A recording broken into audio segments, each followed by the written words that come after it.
Lectura del libro de Jeremías. Así habla el Señor. Griten jubilosos por Jacob, aclamen a la primera de las naciones. Háganse oír, alaben y digan: el Señor ha salvado a su pueblo, al resto de Israel. Yo los hago venir del país del norte y los reúno desde los extremos de la tierra. Hay entre ellos ciegos y lisiados, mujeres embarazadas y parturientas. Es una gran asamblea la que vuelve aquí. Habían partido llorando, pero yo los traigo llenos de consuelo. Los conduciré a los torrentes de agua por un camino llano, donde ellos no tropezarán.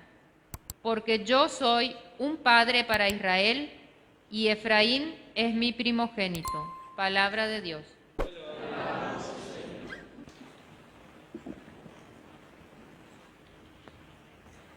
Lectura de la Carta de los Hebreos.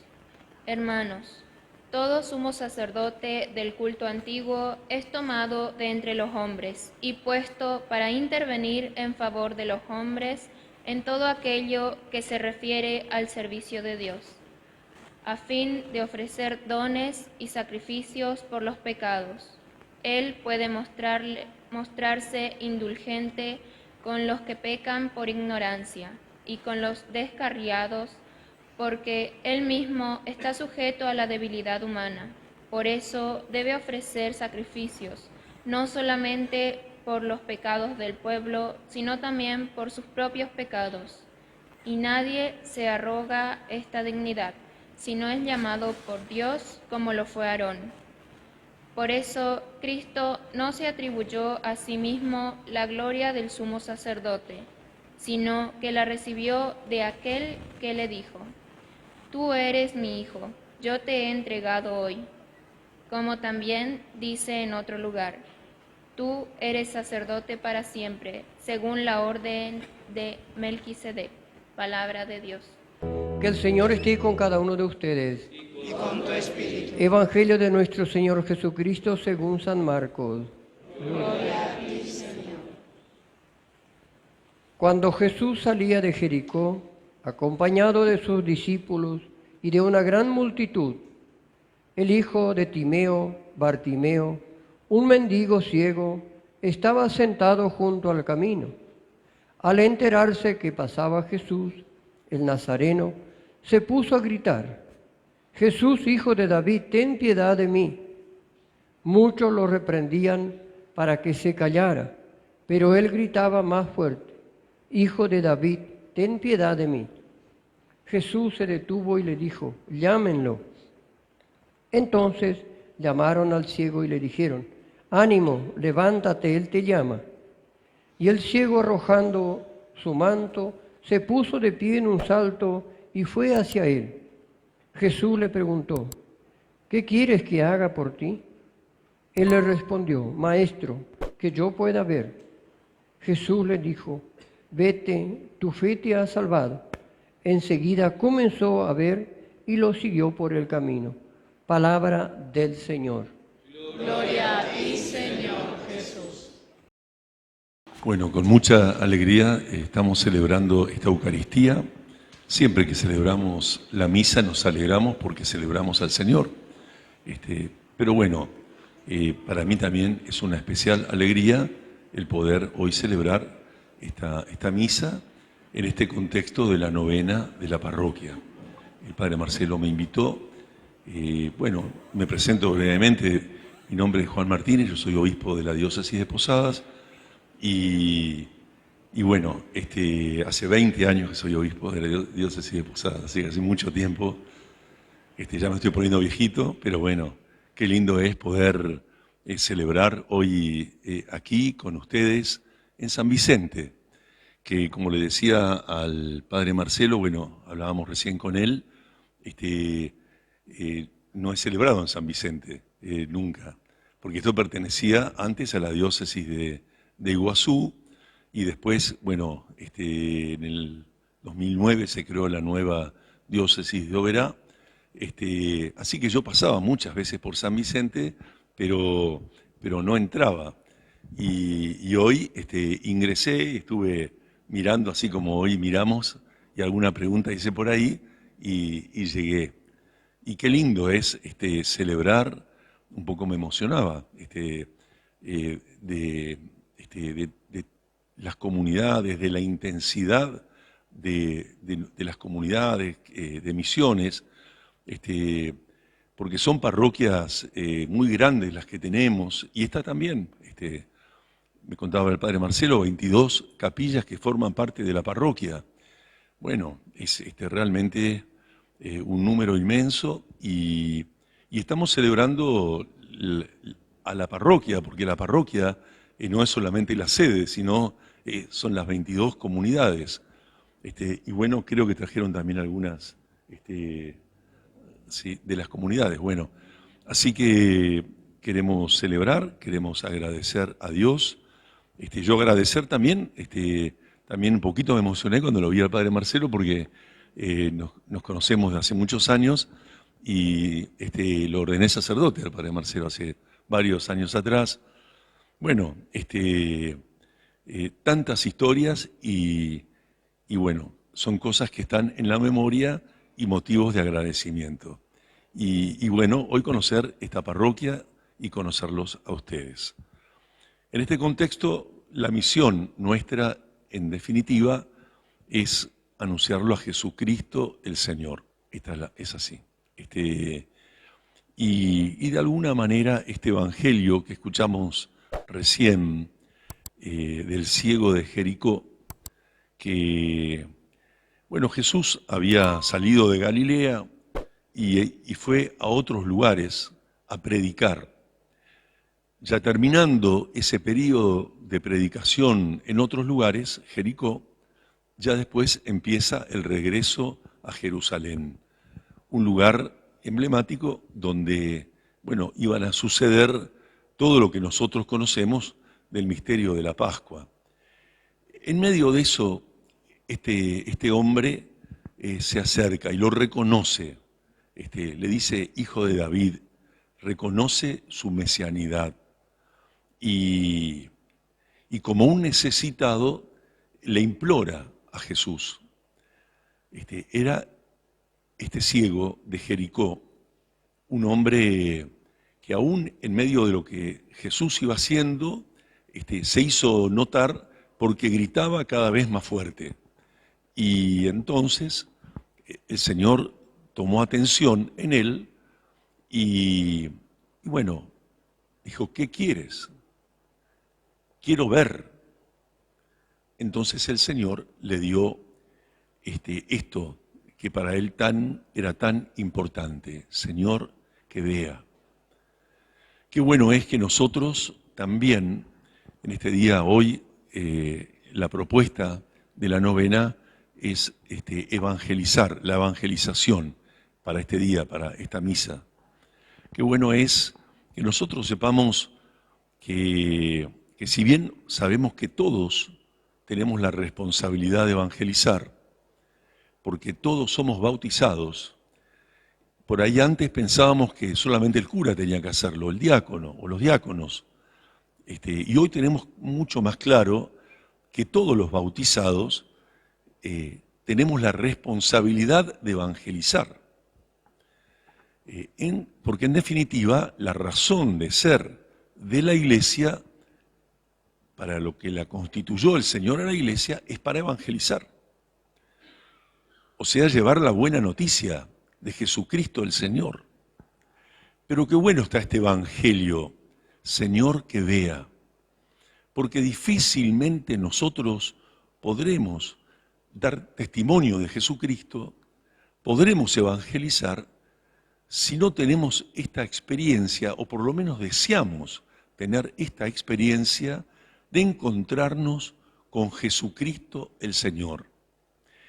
Y esta es como una pregunta tan obvia parece, ¿no? Parece obvio, pero sí vale la pena siempre preguntarnos ¿cómo creemos en Jesús? Porque claro, cualquiera nos pregunta, ¿sos cristiano? y vamos a decir, sí, soy cristiano. Y bueno, pero ser cristiano implica que nosotros tengamos algún encuentro con Jesucristo el Señor. Y vale la pena preguntarse, porque a veces decimos, somos cristianos y hacemos algunas cosas, venimos a misa, pero a veces se nos va haciendo un poco de rutina lo que nosotros confesamos y creemos. Y es necesario tener esta búsqueda de encuentro, ir mejorando, buscando la manera de poder encontrarnos con Él para tener una fe viva en nuestro corazón. Por eso vale esto de preguntarnos cómo creemos en Él. Y bueno, esto es fundamental, porque nosotros, y es bueno decirlo, nuestra época a veces dice, bueno, sí creemos en Dios, como que Dios es todo lo mismo, y no es así. Nosotros creemos en un Dios que no solamente es el creador, no solo creemos en un Dios que es como un concepto o algo abstracto, creemos en un Dios que nos ama, como dice Juan en el Evangelio, Dios es amor, Dios es amor, es un Dios que nos ama, que no nos dejó solos, que quiso estar en medio nuestro. Qué bueno es que nosotros tengamos esta conciencia. Dios se encarnó y vino al revés de lo que el mundo muchas veces esperaba, porque Dios siempre viene de otra manera, parecería. Tenían una expectativa, sobre todo los judíos, cuando esperaban al Mesías, esperaban algún Mesías, pensaban que iba a venir un hombre poderoso, que iba a venir alguien que los liberase rápidamente de los romanos, porque estaban bajo el imperio de ellos, y vino al revés, vino en la pequeñez. Y esto ya es como a contrapelo de lo que los otros estaban esperando. Dios podría haber venido en una mansión, podría haber venido como no sé, con mucho poder, y sin embargo tomó la carne de María, se hizo uno de nosotros, no nació ni en Roma, que era la capital del imperio, ni siquiera en Jerusalén, que era la cabeza del pueblo judío, sino que nació en un pueblito, en un costado, pero ni siquiera cuando pasaban por Belén había un lugar para él. Y por eso en la Navidad celebramos, bueno, ese nacimiento en el pesebre. Y Dios nacía ahí. Esto nos puede hacer preguntar, ¿cómo lo entendemos a Dios? ¿Cómo lo entendemos a Jesús? Porque a Él solo lo podemos entender desde la pequeñez y desde la humildad. La virtud de la humildad. En nuestra época es cierto que de esto mucho no se habla, porque el contexto es todo, bueno, fama, poder, dinero, digamos. Nuestra época es muy mercantil. Y sin embargo, Dios quiso expresarse en la pequeñez. Y por eso Él mismo lo dice muchas veces. Pero qué bueno la primera bienaventuranza que nos dice, bienaventurados los pobres de espíritu, porque a ellos les pertenece el reino de los cielos. Les pertenece a los pequeños, a los humildes, a los pobres de espíritu. A ellos les pertenece el reino de los cielos. Son ellos, los humildes, los que entienden los códigos del reino. Y es bueno ver al revés, lo que es contrario a la virtud de la humildad. ¿Qué es lo contrario? Es la soberbia.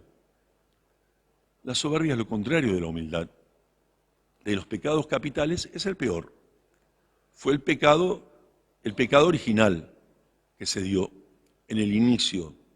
Es el peor de los pecados. Creerse como Dios. Y esto que pasa, pasa, y pasa mucho. En nuestro tiempo abunda la soberbia. Aún en muchos que por ahí nos llamamos cristianos y se creen como Dios. Se creen como Dios, que todos estén alrededor, que, bueno, y acumulan y tienen más poder, más dinero y más y más. Pero no son dioses. Y uno sabe bien, si uno mira la tele y ve estos personajes y escarba un poquito y nos damos cuenta que en general esa gente no es feliz. Están profundamente insatisfechos. Porque por ahí uno dice, ¿y este tipo que tiene tantas propiedades, tanto, y busca más y más y más? ¿Por qué pasa eso? Porque están insatisfechos. Erraron el camino. Así es, erraron el camino. Se fueron para otro lado. No entendieron, obviamente, esta propuesta de Jesús. Esto que Él nos dice, yo soy el camino. No entendieron que solamente desde la pequeñez entendemos los códigos del reino. Y que para entenderlo a Jesús hay que escucharlo. Él es la palabra. Vino a revelarse. Vino a enseñarnos qué es la caridad y el amor. Bueno, porque se hizo uno de nosotros, pero hasta dio su vida por nosotros. Y por eso, en una hermosa cruz como esta, bueno, se expresa el amor. Este es el camino de la salvación. Ese es el camino. Morir para vivir. Es lo que celebramos en la Eucaristía. Bueno, ese Jesucristo que nos enseñó la pequeñez y que nos realizamos en el amor. Pero en este amor pascual y donado, ahí es donde nosotros entendemos la propuesta de Jesús. Amar es dar la vida. Y solo, y es así, solo amando podemos ser felices. Solo amando podemos ser felices. Y ahí entendemos esto del camino. El que da la vida empieza a vivir un poco la Pascua. Jesucristo, que era inocente, fue condenado, soportó una sentencia que fue la muerte, pero resucitó. En ese Jesucristo creemos. Y si no entendemos esto, es como si no lo entendemos y si no lo tratamos de vivir, internalizar en nuestro corazón, bueno, nos va a costar mucho ser testigos de Él. Esta experiencia de Jesús, porque cuando nosotros lo conocemos un poco más a Él, bueno, nos da ganas de poder contarle a los demás que encontrarlo a Jesús, como dice por ahí algún documento, dice, es lo mejor que nos pudo haber pasado en la vida. Porque encontrándolo a Él, nos damos cuenta el camino que nos lleva a la verdadera felicidad, aun cuando el ser cristiano nos implique opciones duras a veces, criterios y un estilo de vida que es exigente. Pero es el estilo de vida y esta exigencia es la que nos permite la verdadera alegría y felicidad. Qué lindo es cuando nosotros quedemos, qué lindo es cuando nosotros llegamos a ver como el ciego de Jericó y pedirle, Señor, Señor, que vea. Ojalá que nosotros también podamos implorar para poder verlo, para poder entender. Tenemos que tener, bueno, los ojos de los pequeños, de los humildes, para poder ver y entender la propuesta, este camino que es la verdad y es la vida. Una parroquia requiere siempre evangelizar. Y cuando entendemos esto nos damos cuenta que todos tenemos que anunciarlo a Jesús. Porque llegado el momento, Él nos va a preguntar a todos, nos va a preguntar, ¿qué hiciste? ¿Evangelizaste? Y nosotros vamos a decir, no, yo no, pero mi señora. No, a vos te pregunto. No, yo cuando era chico ayudaba en la misa. ¿Y después? Bueno, todos tenemos que evangelizar. Algunos en la parroquia lo hacen muy estrechamente, organizadamente, porque ayudan en la catequesis, en la liturgia, en la caridad, no sé, en tantas cosas. Otros evangelizan, y este es el llamado de la mayoría, que son ustedes los laicos, en el trabajo, en la familia, en donde estamos. Es ahí donde nosotros, con nuestro estilo de vida, tenemos que ser testigos de lo que creemos. En la misa nos alimentamos, pero esto tiene que replicar en lo diario, en los criterios, en las opciones. Eso es evangelizar. Sentirnos comunidad, como pueblo de Dios. Y la preocupación que puede tener el Padre Marcelo de las capillas y comunidades de las 22, obviamente que tiene que ser la preocupación del párroco, pero tiene que ser la preocupación de todos, también los de la sede parroquial. Pensar en cómo llegamos a ese costado de la geografía de la parroquia o a este sector de gente que sufre. Bueno, eso es evangelizar. Hoy más que nunca el peso de la evangelización va a estar en la caridad. Es así. Seremos creíbles si amamos. Si no amamos, no seremos creíbles. Obviamente, como si vivimos ensimismados, vamos a anunciarlo a Jesucristo. Seremos creíbles si amamos, porque Dios es amor. Bueno, pidamos al Señor que nosotros también podamos ver, Señor, que vea.